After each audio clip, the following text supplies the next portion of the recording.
ඔයාලා මේ එක් විසිටන්නේ ලංකාවේ Twinmotion සහ SketchUp 3D visualization ගැන උගන්වන පාඩම් මාලාවේ තුන්වන වීඩියෝ එකට. එතනදී මම SketchUp වලින් කරපු ප්‍රොජෙක්ට් එකක් කොහොමද හරියට හොඳට මතක තියාගන්න හරියට කොහොමද Twinmotion වලට ගෙන්න ගන්න කියලා තමයි කියලා දෙන්නේ. ඉතින් මම මෙතන හරියට කියලා කිව්වේ සමහර කට්ටිය මේ වෙනකොට මම දන්නවා Twinmotion වලට SketchUp ෆයිල් එකක් ගෙන්න ගන්න එක බොහොම සරල කාරණයක් විදිහට අරගෙන ඉන්න පුළුවන්. ඉතින් ඔයා දැනගෙන හිටියත් නොදැන හිටියත් මේ වීඩියෝ එක බලන්න මම විශ්වාස කරනවා ඔයාට ගොඩක් දේවල් මෙතනදී ඉගෙන ගන්න පුළුවන්. ඔයා Twinmotion වලට මේ දේවල් ඉම්පෝර්ට් කරගන්න දැනගෙන හිටියා. එහෙනම් අපි වීඩියෝ එක පටන් ගමු. මුලින්ම මම SketchUp ඕපන් කරගන්නවා. මම මෙතනදී මුල ඉඳන් 3D මොඩල් එකක් කරන්න යන්නේ නැහැ. ඒක මෙතනදී ප්‍රායෝගික නැහැ. මොකද මම මෙතනදී බලාපොරොත්තු වෙන්නේ Twinmotion ගැන උගන්වන්නනේ. ඉස්සරහට මම ඉන්ටීරියර් සහ එක්ස්ටීරියර් ගැන වීඩියෝස් දෙකක් කරන්න බලාපොරොත්තු වෙනවා. එතනදී මම සාමාන්‍යයෙන් SketchUp පාවිච්චි කරලා මුල ඉඳන් මොඩල් එකක් කරලා ඒවා ගෙන්න ගන්න විදිය ගැන කියලා දෙන්නම්. මෙතනදී මම 3D warehouse එක පාවිච්චි කරලා දැනට කවුරු හරි නිර්මාණය කරලා තියෙන 3D මොඩල් එකක් ගෙන්න ගන්නවා. ඉතින් ඒක තමයි ප්‍රායෝගිකවම වැඩේ. මොකද අපිට ගොඩක් වෙලා විතර කරගන්න පුළුවන්. හිතන්න ඔයා මොනවා හරි දෙයක් මුල ඉඳන් නිර්මාණය කරලා ඊට පස්සේ Twinmotion ගැන ඉගෙන ගන්න යනවා කියන්නේ ඔයාගේ කාලේ ගොඩක් වැය වෙන වැඩක්. ඉතින් එහෙම වෙන්න අවශ්‍ය නැහැ. ඔයා කැමති නම් කරන්න මම මුකුත් කියන්නේ නැහැ. මම නම් එහෙම තමයි කරේ. 3D models හදපුවා තියෙනවා. ඉතින් ඒව අපිට පාවිච්චි කරන්න පුළුවන් අපේ ඉගෙන ගන්න වැඩවලට. මෙතන මම සාමාන්‍යයෙන් වැඩි ජියෝමැට්‍රි ඩේට නැති ප්‍රොජෙක්ට් එකක් බලනවා ගන්න. මොකද මම ගත්ත එක ගොඩක් වෙලාට ඔයාලත් සිලෙක්ට් කරගන්න පුළුවන්. ඊට පස්සේ ඔයාලගේ කම්පියුටර්ස් වල තියෙන පර්ෆෝමන්ස් අඩු වෙලා ලොකු ප්‍රශ්නයක් වෙන්න පුළුවන්. මම මෙතනදී ආකිටෙක්චර් කියන එක සිලෙක්ට් කරලා 3D warehouse එකේ මෙතන house කියලා ගහලා මෙන්න මේ නිවස තමයි මම ඉම්පෝර්ට් කරගත්තේ. වට පුළුවන් ඕන ඉම්පෝර්ට් කරගන්න මේක. ඉම්පෝර්ට් කරගත්තා හෝ නොගත්තා මම මේක සේව් කරගන්නම්. මේක මම save copy as කියන එකට ගිහිල්ලා ඊට පස්සේ මම මේක ඩෙස්ක්ටොප් එකට සේව් කරගන්නම්. ඔයාලට පාවිච්චි කරන්න පුළුවන් වෙන්න tech piso download කියලා. හරි. ඊට පස්සේ මේක ඇතුළට ගිහිල්ලා මම මෙතන okay house කියලා ටයිප් කරලා ඕනම SketchUp version එකකට support කරන 2015 වලට මම සේව් කරගන්නවා. හරි. මේ ලින්ක් එක මම ඩිස්ක්‍රිප්ෂන් එකේ දාන්නම්. මේක අප්ලෝඩ් කරලා ඉවරලා දැන් ඔන්න මේ නිවස තමයි අපි Twinmotion වලට ඉම්පෝර්ට් කරගන්න යන්නේ. දැන් මම මේ ෆයිල් එකත් වෙනම සේව් කරගන්නවා. ඉතින් මේව සේව් කරගන්නකොට අනිවාර්යෙන් ෆෝල්ඩර් එකක් ඇතුලේ සේව් කරගන්න. නිකන් එහෙම සේව් කරන්න යන්න එපා. මම ඊට පස්සේ මේකත් යනවා ෆයිල් සේව් ගිහිල්ලා ඒක මම සේව් කරගන්න එක ඩෙස්ක්ටොප් එකේ house project කියලා. හරි. ඊට පස්සේ මේක ඇතුලේ මම house කියලා ටයිප් කරනවා. එතන මම version එක select කරන්න යන්නේ. ඒක කොහොමද save කරනවා. දැන් මම මෙතන ගිහිල්ලා බලනවා මගේ house project එකට මේ ෆයිල් එකේ size එක ඇවිල්ලා megabyte 36ක් වෙනවා. megabyte 36ක්. දැන් මම යනවා අපව SketchUp වලට. දැන් ඔයාලට මේ project එක බලපු ගමන් තේරෙනවා මේ project එක සාමාන්‍ය project එකක්. මේක materials apply කරලා හරි ලස්සනයි. හරි. නමුත් ඔයාලට මේකට ඇහැට පේන්නේ නැති සමහර වැදගත් නැතිම ඩීටේල්ස් මේක ඇතුලේ හැංගිලා තියෙන මේ ප්‍රොජෙක්ට් එක ඇතුලේ. ඉතින් මේ ප්‍රොජෙක්ට් එකේ ඇතුලේ මේ වගේ හැංගිච්ච ඩීටේල්ස් අපි Twinmotion වගේ software එකකට යවනකොට ඒක Twinmotion වල ප්‍රොජෙක්ට් එකේ බර වැඩි වෙලා ඊට පස්සේ සමහරලාට මේ Twinmotion crash වෙන ප්‍රශ්න වගේ එන්න පුළුවන්. මොකද hidden object තියෙනවා. Twinmotion වලට ඒව handle කරන්න විදියක් නැහැ. ඊට පස්සේ Twinmotion නිතර crash වෙන problems එන්න පුළුවන්. ඉතින් මේ ප්‍රශ්න විසඳ ගන්න පුළුවන් ක්‍රමයක් තියෙනවා. ඒ තමයි ඔයාට පුළුවන් extension warehouse වලට ගිහිල්ලා type කරන්න purge කියලා. sorry මේ හරි spellings wrong. purge හරි. purge කියලා type කරන්න.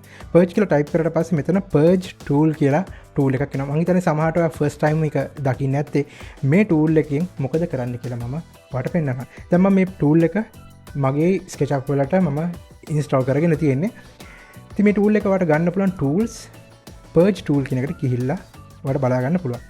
purge කියලා කියන්නේ සාමාන්‍යයෙන් නිකන් අර අපි අතු ගාලා දානවා වගේ අදහසක් තමයි මේ ඉංග්‍රීසි භාෂාවේ purge කියන එකේ තේරුම. එතකොට මේ අතු ගාලා දාන්න ඕනේ දේවල් කියන්නේ මේකේ අපිට ඇහැට පේන්නේ නැති සමහර components, material, layers, style, model dictionaries, එතකොට entities dictionaries වගේ දේවල් තියෙන්න පුළුවන්. ඉතින් මේ දේවල් අපිට වැඩක් නැත්තම් අපි ඉවත් කරලා දාන්න ඕනේ. දැන් මේකේ ඇවිල්ලා components ඇවිල්ලා 29ක් තියෙනවා. පාවිච්චි කරන්න නැති components, වැඩ කරන්න නැති components 29ක් තියෙනවා. materials තියෙනවා 20ක් තියෙනවා. ඉතින් මේ හැම දෙයකටම මේ project එකේ data space එක තමයි යන්නේ. ඒ වගේ මේ project එක බර වෙනවා. ඉතින් මට පුළුවන් මේ අනවශ්‍ය දේවල් ඔක්කොම purge කරලා දාන්න. මේක එක පැත්තකින් Twinmotion වලටත් හරිම පහසුයි. මොකද එයාට අනවශ්‍ය data එතකොට හැන්ඩල් කරන්න අවශ්‍ය වෙන්නේ නැහැ. එතකොට වගේ කම්පියුටර් යම් කිසි ආකාරයක ස්මූත්ලි මේ ප්‍රොජෙක්ට් එක රන් කරන්න පුළුවන්. මම මේ purge all කියන එක සිලෙක්ට් කරනවා. ඊට පස්සේ මම yes කරනවා. yes කරාට පස්සේ බලන්න කොච්චර දේවල් එයා delete කරලා දානවද කියලා. yes හරි මම okay කරා. මට බලා ගන්න පුළුවන් ප්‍රොජෙක්ට් එකේ කිසිම වෙනසක් වුණේ නැහැ. මම ආපහු යනවා. යනවා මගේ house project එක house මේකේ බලන්න මෙගාබයිට් 36.5ක් තියෙනවා. දැන් මම මේ ප්‍රොජෙක්ට් එක මම සේව් කරනවා. සේව් කරලා අපි දැන් ගිහලා බලමු මොකද වෙන්නේ කියලා. මේ 36.28කට අඩු වුණා. එතකොට අනවශ්‍ය කොච්චර data අයින් වුණාද කියලා හිතන්න. හිතන්න මෙගාබයිට් 100ක 200ක ප්‍රොජෙක්ට් එකක් සමහරට කරන්න පුළුවන්. එතකොට මේ ප්‍රොජෙක්ට් එකේ සැලකිත ප්‍රමාණයක් සමහරට මේ purge කරලා ඔයාලට ඉවත් කරගන්න පුළුවන්. මේක ඉතාමත් වැදගත් Twinmotion වලට යවන්න ඉස්සෙල්ලා. හරි. මම මේ ප්‍රොජෙක්ට් එක දැන් මිනිමයිස් කරනවා. ඔයා Twinmotion වලට ඔයාගේ ප්‍රොජෙක්ට් එක ඉම්පෝර්ට් කරගන්න ඉස්සෙල්ලා මේ ෆයිල් එකේ නම මෙන්න මේ විදිහට එහෙම තියන්න එපා. මේකේ underscore මේකේ dash මේකේ අනවශ්‍ය මේ වගේ මේ special symbols මුකුත් තියන්න එපා. විලින්ම අකුරු විතරක් තියන්න මෙතන. මොකද සමහර මම ඒගොල්ලොන්ගේ ෆෝරම්ස් වල මේ Twinmotion එකේ තියෙන bugs ගැන කතා කරනකොට ඒගොල්ලෝ ගොඩක් කියලා තිබ්බ දෙයක් තමයි මේ Twinmotion වල මේ projects save කරනකොට පාවිච්චි කරන්න කියලා තියෙන්නේ සරල විදිහේ නමක්. ඒකට මෙයාගේ එක symbols පාවිච්චි කරන්න නැතුව කෙලින්ම නමක් පාවිච්චි කරන්න. හරිද? ඉතින් මම recommend කරනවා මම බොහොම සරල නමක් පාවිච්චි කරේ house. කිසි ප්‍රශ්නයක් නැහැ. ඊට පස්සේ දැන් තමයි අපි Twinmotion වලට මේක ගෙන්න ගන්න යන්නේ. දැන් මතක තියාගන්න අපි ෆෝල්ඩර් එකක් ඇතුලේ තමයි මේ ප්‍රොජෙක්ට් එක තියාගෙන ඉන්නේ. ඒක ගොඩක්ම වැදගත්. ඉතින් Twinmotion වලට අපිට SketchUp ෆයිල් එකක් ගෙන්න ගන්නකොට ක්‍රම දෙකක් පාවිච්චි කරන්න පුළුවන්. එකක් තමයි අපිට පුළුවන් Twinmotion වලටම හදපු plugin එකක් තියෙනවා SketchUp වලට. ඒ plugin එකට ගන්න පුළුවන් extension warehouse එකට යන්න. ගිහිල්ලා මෙතන type කරන්න පුළුවන් වාට Twinmotion කියලා. Twinmotion direct link for SketchUp කියලා ඔයාලට පුළුවන් එතන බලා ගන්න. ඊට පස්සේ ඔයාලට පුළුවන් ඒගොල්ලොන්ගේ මෙතනින් ඔයාලට පුළුවන් කෙලින්ම ඒගොල්ලොන්ගේ site එකට යන්න. මගේ පොඩි අර sign වෙන්න කියලා කිව්වා. ඒකට පොඩි වෙලා ගියා. ඊට පස්සේ මෙතනදී ඒගොල්ලෝ Twinmotion ලගේ official website එකට අපි අරගෙන යනවා. ඉතින් මෙතනින් තමයි ඒගොල්ලොන්ගේ plugin එක download කරගන්න කියන්නේ. ඉතින් ඔයාලට පුළුවන් මෙතන පල්ලෙහා ඔයාගේ software එක මොකක්ද කියලා තෝරන්න. ඉතින් උදාහරණයක් විදිහට 3D Max වලට තියෙන plugin එක නෙමේ SketchUp වලට ගන්න. ඉතින් SketchUp මෙන්න මෙතන තියෙනවා. ඔයාලට පුළුවන් SketchUp Twinmotion version එක select කරගන්න. Windows ද Mac ද කියලා බලන්න පුළුවන්. ඊට පස්සේ ඔයාලට පුළුවන් මේක download කරගෙන install කරගන්න. ඉතින් මම නම් මේ plugin එක වැඩි පාවිච්චි කරන්න කැමැත්තක් නැහැ. මොකද මගේ සමහර experience වලදී මේ plugin එක එච්චරම සාර්ථක දෙයක් නෙමෙයි කියලා මට තේරුණා. ඒ හින්දා මම ගොඩක් වෙලාවට පාවිච්චි කරන්නේ මේ Twinmotion වලම තියෙන import කියන බටන් එක. ඉතින් මම මේ බටන් එක click කරනවා. ක්ලික් කරට පස්සේ මේ Twinmotion වල ප්‍රොජෙක්ට් එකක් ඉම්පෝර්ට් කරනකොට වැදගත් කාරණා දෙකක් එතන තියෙනවා මේ ඔප්ෂන් වල. ඉතින් ඔයාලට පුළුවන් මේ ඔප්ෂන් කියන එකේ drop down menu එක ගන්න. එතනදී තියෙනවා මේ අමතර details එක පොඩ්ඩක් දැනගන්න ඕනේ. මෙතනදී මේ ඔයා ඉම්පෝර්ට් කරන ප්‍රොජෙක්ට් එක collapse by material කියලා ඉම්පෝර්ට් කරගන්න පුළුවන්. එතනදී වෙන්නේ මුළු ප්‍රොජෙක්ට් එකේම තියෙන material වෙන වශයෙන් ගත්තොත් ඒ දැන් හිතන්නකො glass කියන එක දැන් ගෙදර බිත්ති 4 වටේටම ග්ලාස් තියෙනවා කියලා හිතන්නකෝ. මේ ග්ලාසස් තනි එකකයක් විදියට. එතකොට බිත්ති තනි එකකයක් විදියට. පුටු වල හිතන්නකෝ සීට් එක තනි එකකයක් විදියට. සීට් 10ක් තිබ්බොත් සීට් 10ම ඒ 10ම තියෙන සීට්ස් ටික එක එකකයක් විදියට තමයි එක යුනිට් එකක් විදියට තමයි ඉම්පෝර්ට් වෙන්නේ. එතකොට මේකේ තියෙන ප්‍රශ්නේ තමයි ඒක හොඳයි ඔයාගේ ප්‍රොජෙක්ට් එක ඔයාට හරියටම ෂුවර් නම් ඔයා ආපහු එඩිට් කරන්න යන්නේ නැතුව ඒක හරියටම ෂුවර් ප්‍රොජෙක්ට් එකක් නම් කිසි ප්‍රශ්නයක් නැහැ. ඔයාගේ ඒ තියෙන ගොඩක් ඔයාගේ ප්‍රොජෙක්ට් එකේ මේ බර අඩු කරගන්න පුළුවන්. ඒ වුණාට ඔයාට පස්සේ මේවා එඩිට් කරගන්න ඕනේ කියලා හිතනවා. මේ collapse by material කියන එක නම් පාවිච්චි කරන්න එපා. ඒ වුණාට පුළුවන් ඔයාට keeps hierarchy කියන එක තියන්න.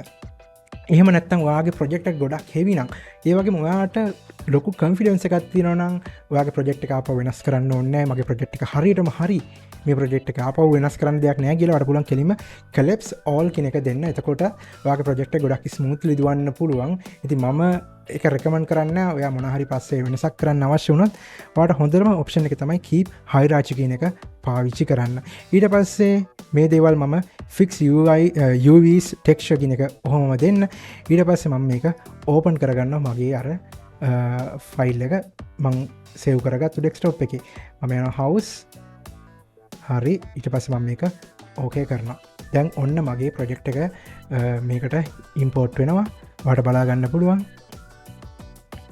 මේකට ඔයාගේ කම්පියුටර් එකේ ස්පීඩ් එක වගේම ඔයාගේ ප්‍රොජෙක්ට් එකේ සයිස් එක අනුව සමහර විට ගොඩක් වෙලා යන වෙලාවලුත් තියෙනවා. හරි ඔන්න මම දැන් මගේ ප්‍රොජෙක්ට් එක ගෙන්න ගත්තා. හැබැයි මට මුකුත් බලා ගන්න විදියක් නැහැ. මම මෙතන සයිඩ් එකේ සීන්ස් වලට යනවා. දැන් ඔයාලට බලා ගන්න පුළුවන් මෙතන house.skp කියලා එකක් තියෙනවා. මම මේක ක්ලික් කරලා කීබෝඩ් එකේ F අකුර ප්‍රෙස් කරනවා. එතකොට ඔයාලට බලා ගන්න පුළුවන් ඔන්න අපේ ප්‍රොජෙක්ට් එක තියෙනවා. මෙතන අපිට මේ පෙනිච්ච නැති අනවශ්‍ය ඔබ්ජෙක්ට් දෙකක් තියෙනවා. ඉතින් මේ පුටු දෙකක් තියෙනවා. ඔයාලට පුළුවන් මේවා අනවශ්‍ය දේවල් ඩිලීට් කරලා දාන්න. මම මේවා මෙන්න මේ ඩිලීට් කරන විදියට. හරි. මම අපේ house එක සිලෙක්ට් කරලා F අකුර ප්‍රෙස් කරනවා. ඔන්න අපේ house එක අපි import කරපු house එක දැන් ඔන්න අපේ project එක ඇවිල්ලා තිනවා. අපි පොඩ්ඩකට ගිහිල්ලා බලමු අපේ folder එක ඇතුළට. දැන් ඔයාලට බලා ගන්න පුළුවන් folder එක ඇතුළේ තවත් folder එකක් create වෙලා තිනවා.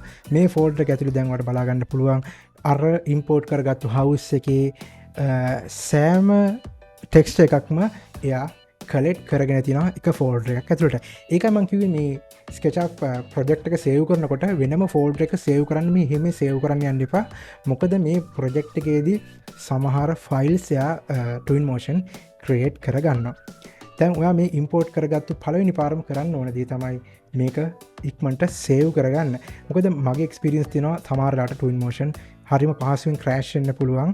ඒ හින්දා මේක සේව් කරගන්න. ඉතින් මට ඔයාලට පුළුවන් සමානම නමක් දෙන්න. ඊට පස්සේ මම මේක සේව් කරගන්නවා. ඉතින් ඔන්න ඔය විදිහ තමයි Twinmotion වලට SketchUp ෆයිල් එකක් ඕපන් කරගන්නේ. දැන් මම පොඩි දෙයක් පෙන්නන්නම්. මම ආපහු යනවා Twinmotion වලට.